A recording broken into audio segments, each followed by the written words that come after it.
Hi everyone, very good morning. This side Shishir, welcome to my YouTube channel Shishir की पाठशाला। और आशा करता हूँ आप सभी काफ़ी अच्छे होंगे और मस्त होंगे।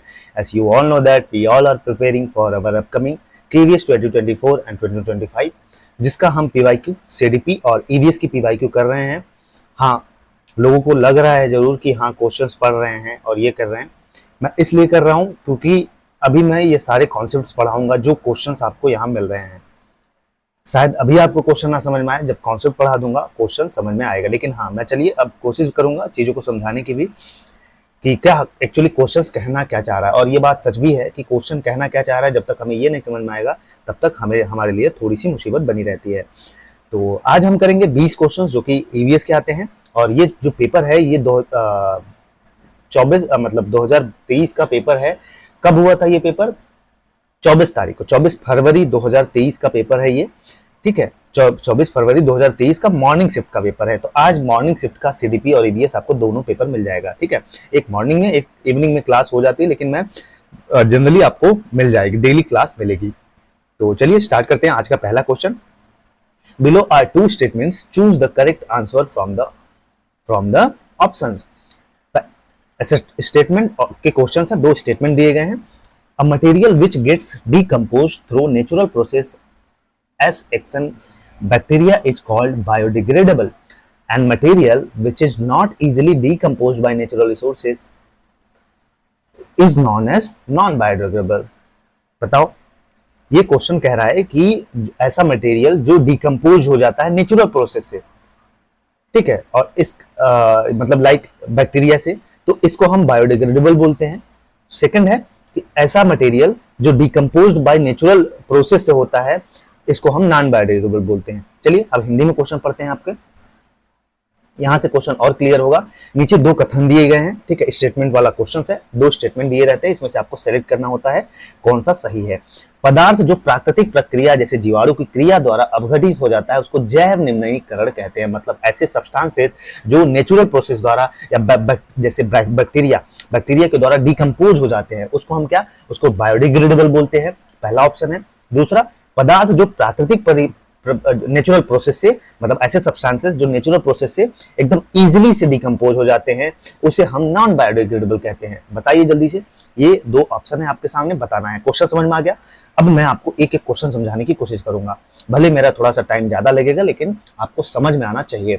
बताइए, कथन एक और दो सही है, एक दो सही है, या एक दो दोनों गलत है, या इनमें से कोई नहीं? बताइए जल्दी से, इसका राइट आंसर बताइए। इसका राइट आंसर आपका 161 का राइट आंसर आपको बताना है, तो इसका राइट आंसर पहला हो जाएगा। पहला क्या है? कथन एक और कथन दो दोनों सही हैं। ठीक है, आगे चलते हैं। एक विघटित होता है, जो नहीं होता उसको नॉन बायोडिग्रेडेबल बोलते हैं। सेकंड क्वेश्चन आ गया फिर से भाई, वही स्टेटमेंट असर्शन, रीजन और स्टेटमेंट बेस्ड क्वेश्चन आजकल खूब पूछे जाते हैं। इससे क्या होता है कि आपका कॉन्सेप्ट क्लियर रहेगा, तो आप क्वेश्चन आसानी से कर ले जाओगे। वो क्वेश्चन था आपका, ये बेसिक क्वेश्चन था आपका, EVS का बेसिक क्वेश्चन था। ठीक है, मतलब EVS में ये डिकम्पोजर्स वगैरह से वो बेसिक क्वेश्चन था, वहां से क्वेश्चन पूछा गया था। सेकंड है, given below are two statements, one of them is labelled as assertion and other is reason. मतलब दो क्वेश्चंस दिए गए हैं, एक असर्शन एक रीजन है। असर्शन को पढ़ते हैं। Assertion A, the atmospheric nitrogen can not be taken directly by plant and animals. English में क्वेश्चन, ठीक है, तो मतलब ये कह रहा है कि भैया जो एटमॉस्फेरिक नाइट्रोजन होता है, जो वातावरण में नाइट्रोजन होता है, ये प्लांट और एनिमल्स के द्वारा डायरेक्टली नहीं लिया जा सकता। कारण, रीजन क्या है? Once nitrogen is converted into usable compounds it can be utilised by plant from the soil through their root system. एक बार अगर नाइट्रोजन जो है वो यूजेबल कंपाउंड्स में कन्वर्ट हो जाता है, ठीक है, मतलब यूजेबल कंपाउंड्स में कन्वर्ट हो जाता है, तो ये जो प्लांट्स होते हैं वो रूट से, मतलब सॉइल से अपने रूट के थ्रू इसको ले लेते हैं। अब बताना है आपको, चलिए हिंदी में क्वेश्चन मैं बता रहा हूँ, अब समझ, क्वेश्चन भी समझ में आएगा आपको, आप अच्छे से करिएगा इसको। पौधे एवं जंतु वायुमंडलीय नाइट्रोजन का उपयोग सीधे नहीं कर सकते। वही बताया मैंने कि जो प्लांट्स और एनिमल्स होते हैं, जो हमारे एटमॉस्फेयर में नाइट्रोजन होता है उसको डायरेक्टली यूज नहीं कर सकते। वहीं रीजन क्या कह रहा है कि जब नाइट्रोजन का उपयोग, मतलब जब नाइट्रोजन उसमें कंपाउंड्स में चेंज होता है, यूजफुल कंपाउंड्स में चेंज हो जाता है, और तो इसका जो प्लांट्स होते हैं उसको मिट्टी के थ्रू अपने जड़, मतलब मिट्टी से जड़ के थ्रू उसको एब्जॉर्ब कर लेते हैं या ले लेते हैं। बताइए कौन सा कथन सही है इसमें? ए और आर दोनों सही हैं, आर एक सही की व्याख्या करता है। ए आर दोनों सही हैं परंतु आर ए की सही व्याख्या नहीं करता। तीसरा है ए सही है परंतु आर गलत है। फोर्थ है ए गलत है परंतु आर सही है। बताइए जल्दी से, जो बताएगा उसको 1.5 करोड़ रुपए मिलेगा।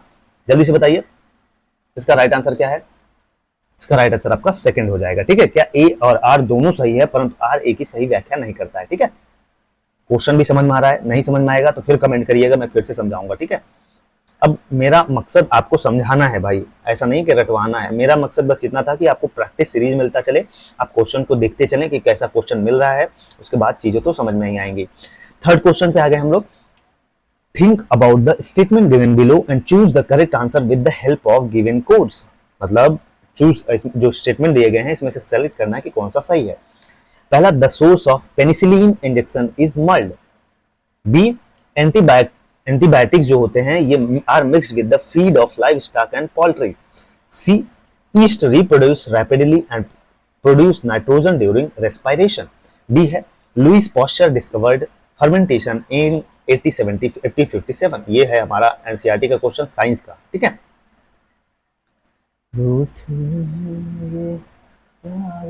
चलिए देखिए ये कैसा है, नीचे दिए गए कथनों पर विचार करिए, हिंदी में चलिए। जो भैया पेंसिलिन होता है, इसका जो इंजेक्शन, जो पेंसिलिन के इंजेक्शन होते हैं, इसका सोर्स जो है वो फफूंदी है, ये बताना है आपको। बी है, जो पशु आहार होता है और कुक्कुट पालन होता है आहार, उसमें प्रतिजैविक मिलाया जाता है जो पशुएं खाती हैं और कुक्कुट। ठीक है, ईस्ट, जिसको हम ईस्ट कहते हैं, ये तीव्रता से जनन करके श्वसन के दौरान नाइट्रोजन उत्पादित करता है। ये जो ईस्ट होता है हमारा फास्ट मोड में रिप्रोडक्शन करके क्या, जब सांस लेता है तो उसके दौरान क्या ये नाइट्रोजन प्रोड्यूस करता है। और लुइस पास्चर साहब ने किण्वन फर्मेंटेशन की खोज 1857 में की। कौन सा ऑप्शन सही है बताइए। 163 का राइट आंसर आपको बताना है, इसका राइट आंसर थर्ड हो जाएगा। ठीक है, इसका राइट आंसर थर्ड हो जाएगा। केवल ए बी डी, ए भी सही है, बी भी सही है और डी भी सही है। ये ईस्ट वाला क्वेश्चन गलत है। ठीक है, आगे चलते हैं। देखिए फिर असर्शन रीजनिंग, खूब क्वेश्चन ऐसे पूछे जाते हैं मेरे भाई, ऐसे क्वेश्चन लिख लो। Given below are two statements, 164 question है हमारा। Given below are two statements, one of them is labelled, एक असर्शन है एक रीजनिंग है, मतलब रीजन है, तो इसमें से सही चूज करना है। Fish is a good food item for health, जो मछली है भैया एक अच्छा स्रोत है भोजन का हमारे स्वास्थ्य के लिए। Reason, fish contains cod liver oil which is rich in vitamin D. जो फिश में कॉड लिवर ऑयल होता है बहुत, वो उस विटामिन डी का रिच सोर्स होता है। चलिए हिंदी में क्वेश्चन पढ़ते हैं। नीचे दो कथन दिए गए भैया, मछली स्वास्थ्य के लिए अच्छा आहार है, ये सिंपल है, समझ में आ गया होगा। मछली के से कॉड लिवर तेल मिलता है, कॉड लिवर तेल होता है जो विटामिन डी में भरपूर मात्रा पाया जाता है। बताना है इसमें से कौन सा सही है और कौन सही व्याख्या करता है। जो बताएगा उसको कितना मिलेगा, इसका राइट आंसर 1 करोड़ मिलेगा। 1 करोड़, 1 करोड़ बताना है, तो इसका राइट आंसर पहला हो गया। ए और आर दोनों सही और आर ए की सही व्याख्या। देखिए जो अभिकथन होता है वो अगर सही है, ठीक है, और जो कारण होता है ऊपर वाले का कारण अगर आपको मैच कर जाए तो मतलब दोनों सही है और दोनों की व्याख्या कर रहा है। अगर कारण ना मिले, दोनों स्टेटमेंट अलग अलग हो और दोनों स्टेटमेंट सही हो, तो ए और आर दोनों सही है लेकिन व्याख्या नहीं करता, ये ऑप्शन सही हो जाता है। ठीक है, आगे चलते हैं, 165 पे चलते हैं। Choose the correct answer with the help of code. Code के अनुसार आपको इसका राइट आंसर चुनना है। It is important to turn the soil and loosen it in farming because, ये ज्यादा जरूरी होता है कि जो सॉयल होता है, हमारी मिट्टी होती है भाई, उसको लूज करना। लूज करने का मतलब ये है कि उसको, मतलब जैसे जुताई वगैरह नहीं करते हैं इन फार्मिंग, मतलब जुताई करते हैं, उसको पलटना क्यों जरूरी होता है ये बताना है, ये क्वेश्चन पूछ रहा है। It allows roots to penetrate deep in the soil, जो जड़ होते हैं ये मतलब पेनेट्रेट अंदर सॉइल के अंदर जाने के लिए मतलब कंफर्टेबल होता है। B, it allows the roots to breathe easily even when they go deep into the soil, ये मिट्टी की जुताई करने से ये होता है कि जो रूट्स होते हैं हमारे अच्छा आसानी से ब्रीथ कर पाते हैं, ठीक है, और डीप सॉइल में जा सकते हैं अंदर। सी है, it leads to sinking of nutrients deeply, मतलब इसकी वजह से हमारा जो न्यूट्रिएंट्स हैं वो प्लांट्स में काफी अच्छे से पहुंच पाता है, ये बताना है आपको। चलिए हिंदी में क्वेश्चन पढ़ रहे हैं कि मिट्टी का पलटना, वही मैंने बताया जुताई, तथा इसे पोला बनाना, पोला बनाना मतलब मिट्टी को भुरभुरा बनाना कृषि का अत्यंत महत्वपूर्ण पार्ट है, क्यों बताना है, एग्रीकल्चर से क्वेश्चन है। इससे क्या होता है कि जो रूट्स होते हैं हमारे वो डीपली जाती हैं, गहराई तक जाती हैं। पोली मिट्टी में गहराई में धसी जड़ें भी सरलता से शोषण कर सकती हैं जो हमारी रूट्स होती हैं, और अगर पोली मिट्टी मतलब उपजाऊ मिट्टी है तो उसमें जो रूट्स होते हैं वो आसानी से शोषण कर सकते हैं। रेस्पिरेशन सिस्टम उनका अच्छे से हो सकता है। सी है, इससे पोषक पदार्थ नीचे चले जाते हैं। इससे क्या होता है कि जो पोषक पदार्थ हमारे न्यूट्रिएंट्स है वो नीचे चले जाते हैं। बताइए जल्दी से। इसका राइट आंसर जो बताएगा उसको 2 करोड़ रुपए मिलेगा भाई। ईवीएस का 165 का जो राइट आंसर बताएगा उसको कितना मिलेगा? 2 करोड़ रुपए। इसको 4 करोड़ देते हैं तो इसका राइट आंसर चौथा हो जाएगा, ओनली ए एंड बी। ठीक, ये it allows roots to penetrate deep in the soil and B it allows, मतलब सही है। दोनों ऑप्शन इसका सही है। क्यों सही है? कि भैया जब हम मिट्टी को उपजाऊ बनाते हैं या उसको जुताई करते हैं, पलटते हैं, तो उससे क्या होता है कि इसकी जड़ें भूमि में गहराई तक जा सकती हैं और पोली मिट्टी में गहराई से धसी जड़ें जो होती हैं वो सरलता से क्या श्वसन कर सकती हैं। ठीक है, रेस्पिरेशन प्रोसेस उनका आसान हो जाता है। चलिए नेक्स्ट क्वेश्चन पे चलते हैं। फिर देखिए सजेशन रीजनिंग, ऐसे क्वेश्चन कैसे कर सकते हैं आपको पता है जब आपका कॉन्सेप्ट क्लियर होगा। ऐसे क्वेश्चन तभी आप कर पाएंगे।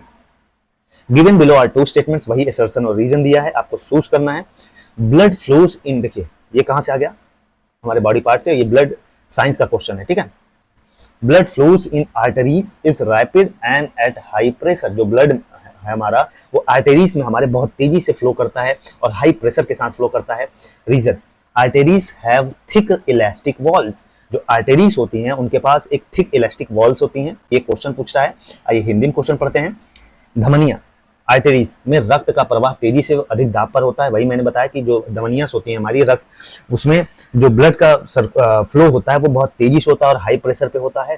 कारण, धमनियों में भित्तियां मोटी और प्रत्यास्थ होती हैं। ठीक है, इलास्टिक इलास्टिक वॉल्स होते हैं इसमें, ये बताना है।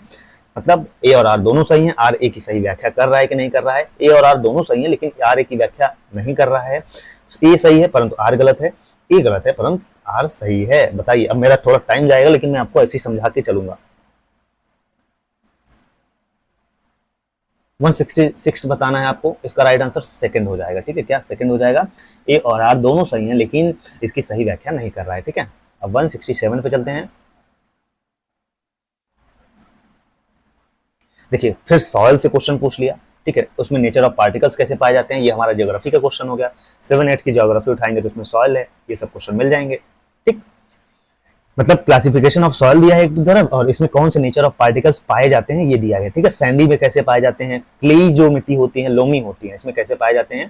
ठीक है, आइए हिंदी में क्वेश्चन को पढ़ते हैं। मुद्र मृदा का वर्गीकरण दिया है और इसकी कण की जो नेचुरल पार्टिकल्स पाए जाते हैं कैसे कैसे पाए जाते हैं।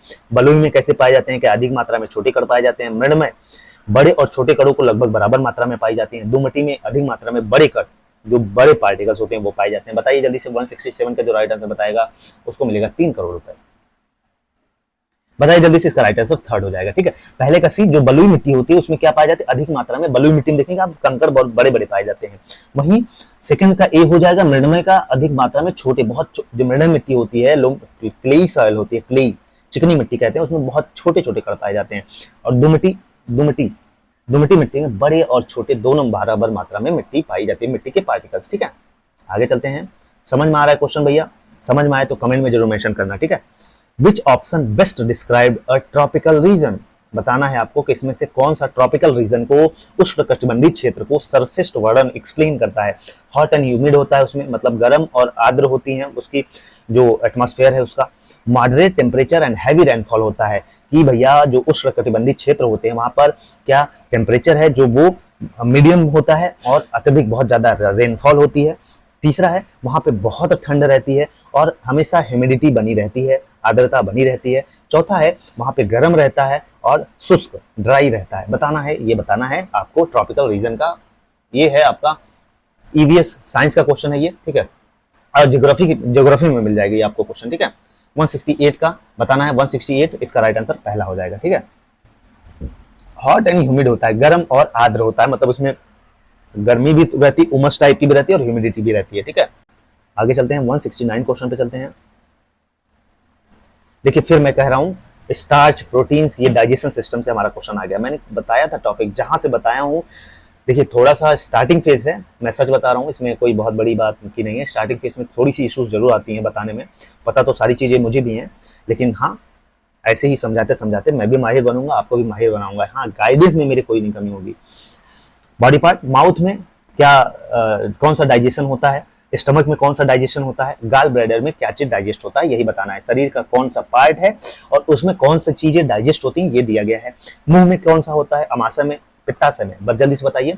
169 जो बताएगा उसको 3 रुपए मिलेगा, उसको 3 रुपए ही मिलेगा। ₹3 मिलेगा। तो पहले का बी हो जाता है मुंह में मंड, ठीक है, स्टार्च। अमाशय में प्रोटीन, ठीक है, अमाशय में क्या प्रोटीन का डाइजेशन होता है, और पित्ताशय में फैट का डाइजेशन होता है। पित्ताशय में किसका? फैट का डाइजेशन होता है, ठीक है। 169 का थर्ड हो जाएगा। आगे चलते हैं, 170 पे आ गए हम। फोटोसिंथेसिस टेक्स प्लेस इन, जो भैया फोटोसिंथेसिस होता है कहाँ पे होता है? ये क्वेश्चन बहुत मस्त क्वेश्चन था, आसान था लेकिन घुमावदार क्वेश्चन था। हरी पत्तियों में, ग्रीन स्टेम्स जो तने होते हैं, ग्रीन ब्रांचेस जो उनकी शाखाएं होती हैं, ग्रीन रूट्स जो हरे जड़ होते हैं। बताइए जल्दी से, फोटोसिंथेसिस कहाँ लेता है? बताइए। प्रकाश संश्लेषण कहाँ होता है? पौधों के पार्ट्स में। ये क्वेश्चन पूछ रहा है। हरी पत्तियों में होता है, हरे तनों में होता है, हरी उनकी शाखाओं में होता है, या हरी जड़ों में होता है? बताइए, जो बताएगा उसको कितना मिलेगा? ये क्वेश्चन थोड़ा महंगा क्वेश्चन नहीं है, चलिए महंगा बता देता हूँ उसको, 4 करोड़ का सवाल कर देता हूँ इसको। तो इसका राइट आंसर 4 हो जाएगा, ए बी सी। हरी पत्तियों में भी होता है, हरे तनों में भी होता है, और हरी शाखाओं में भी होता है, लेकिन हरी जड़ों में नहीं होता, ठीक है। आगे चलते हैं, 171 क्वेश्चन पे आ गए, ठीक है। Following are the statements related to the house constructed in the cold desert areas of ले।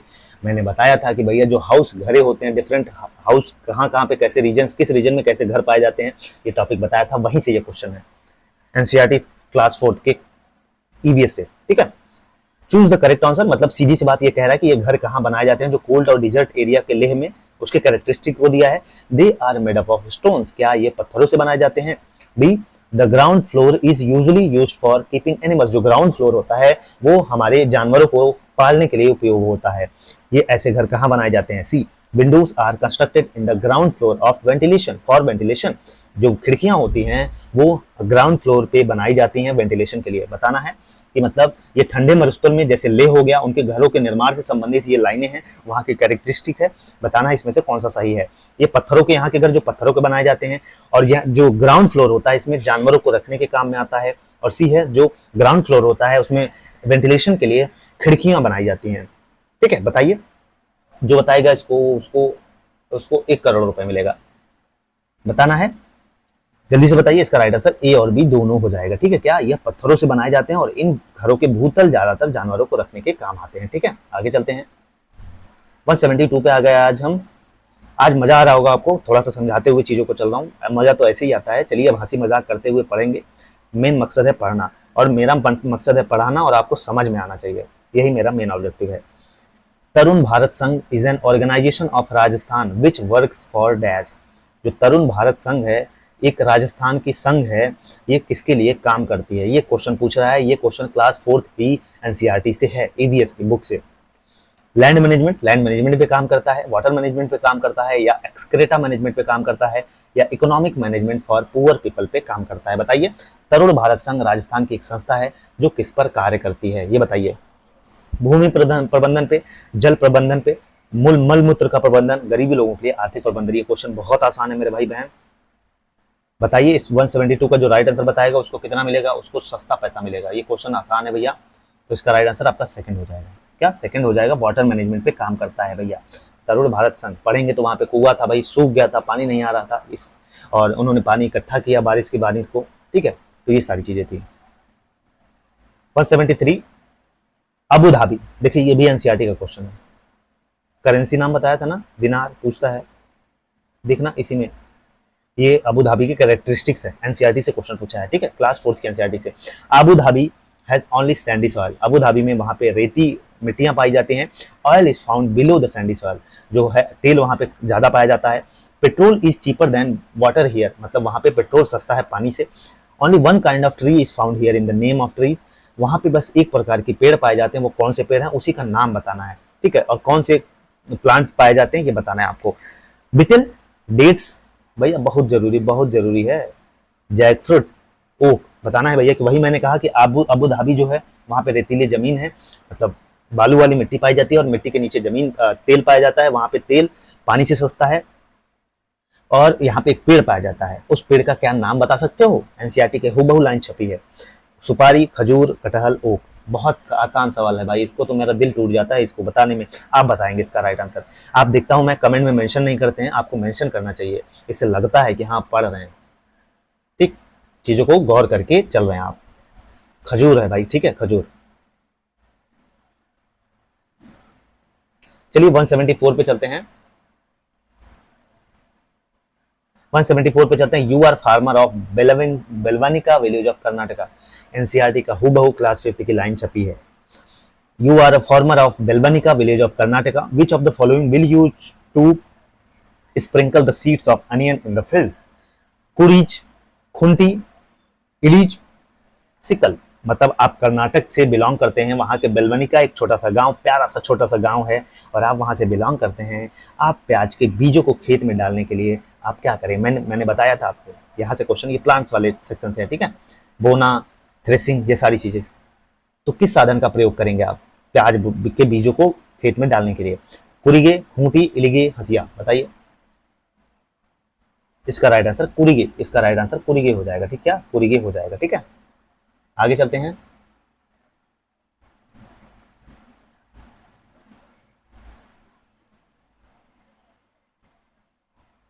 चलिए फिर वही असर्शन रीजन वाला क्वेश्चन, यहां से कॉन्सेप्ट अगर आपका क्लियर तो ये क्वेश्चन आपका हो जाएगा। This year Ramu did not let a single bird inter into the his garden. मतलब इस साल जो रामू भैया हैं, रामू हमारे भैया हैं, जो हम आपके पड़ोस वाले हैं, रामू भैया कहते हैं वो अपने गार्डन में एक भी पक्षी घुसने नहीं देते हैं। But this year the insects have eaten the mangoes. लेकिन फिर भी उनके जो मैंगोज, उनके आम थे, वो इंसेक्ट्स खा डालते हैं। If there had been birds then they would have eaten the insects. अगर वहां पे पक्षियां होती तो इंसेक्ट्स को खा लेती वो। We would not have lost so many mangoes. और हम इतने सारे फल, पके हुए फलों को लॉस्ट नहीं, मतलब खोते नहीं। तो बताइए इसमें से कौन सा सही है, कौन एक इसका सही व्याख्या करता है ए आर की, और या दोनों गलत हैं या ए आर सही है? बताइए जल्दी से। इस बार रामू वही अपने बगीचे में अपने पक्षी नहीं आने दिए, और उनके जो फल के आम थे उनको कीड़ों ने खा लिया। अगर पक्षी होते तो कीड़ों को खा लेते और इनका आम खराब नहीं होता। बताइए जल्दी से। देखिए कितना अच्छे से ऊपर वाली लाइन को एक्सप्लेन किया है नीचे। तो क्या आपको लगता है इसका राइट आंसर पहला ही होना चाहिए? भाई ए और आर दोनों सही है, मैं बार बार कह रहा हूं, और आर एक ही सही व्याख्या करता है। चलिए 76 पे आ गए। Read the following sentence and identify who I am from the option below below. ये ऑप्शन को पढ़िए और मैं कौन हूं, मैं कौन हूं, एनसीईआरटी की लाइन है क्लास 5 की, ठीक। One on my head I have a crest, all say I dance the best, of my feets I am proud, before the rain I cried aloud. भिनभिनाते हैं, बड़ी सुबह बारिश जब आती है देखते हैं आपके आस पास में तितली उतली उड़ती रहती है। बताइए जल्दी से। वाक्य को पढ़कर नीचे देखिए, हिंदी में पढ़िए, क्वेश्चन को पहचानिए कि मैं कौन हूँ। सिर पर मेरे कलगी है, कलगी समझिएगा। सभी कहते हैं कि मैं अच्छा नाच दिखाता हूँ, नाचती है मोर। अपने सुंदर पंखों पर नाज है मुझे, बारिश से पहले मैं जोर से चिल्लाता हूँ, मोर की आवाज। कौन है भैया बताइए जल्दी से। कठफोड़वा, बुलबुल, मुर्गा मोर। मुर्गा मोर, मुर्गा मोर, मुर्गा मोर। 176 इज द 4 करोड़ का आंसर है, 4 करोड़ का आंसर। तो ये अमित भाई जो भी वीडियो देख रहे हैं उनको 4 करोड़ रुपए मिलते हैं, ठीक है, जो भी भाई अमित भाई देख रहे हैं 4 करोड़। नेक्स्ट है 177। Which among the following is different from the others. मतलब इसमें से कौन सा अन्य से भिन्न है, ये चुनना है आपको, ठीक है। बाथिंग, नहाते हैं। वॉशिंग क्लोथ, धुलते हैं पानी से। स्विमिंग, पानी। Combing hair, combing hair. देखिए सारी, बाथिंग में भी, नहाने में भी पानी का यूज हो रहा है, कपड़े धोने में भी पानी का यूज हो रहा है, तैरने में भी पानी का यूज हो रहा है, लेकिन कंघी करना, कंघी करना, बाल में कंघी करना पानी का यूज कर हो रहा है? नहीं हो रहा ना भैया। तो कौन सा आंसर? फोर्थ।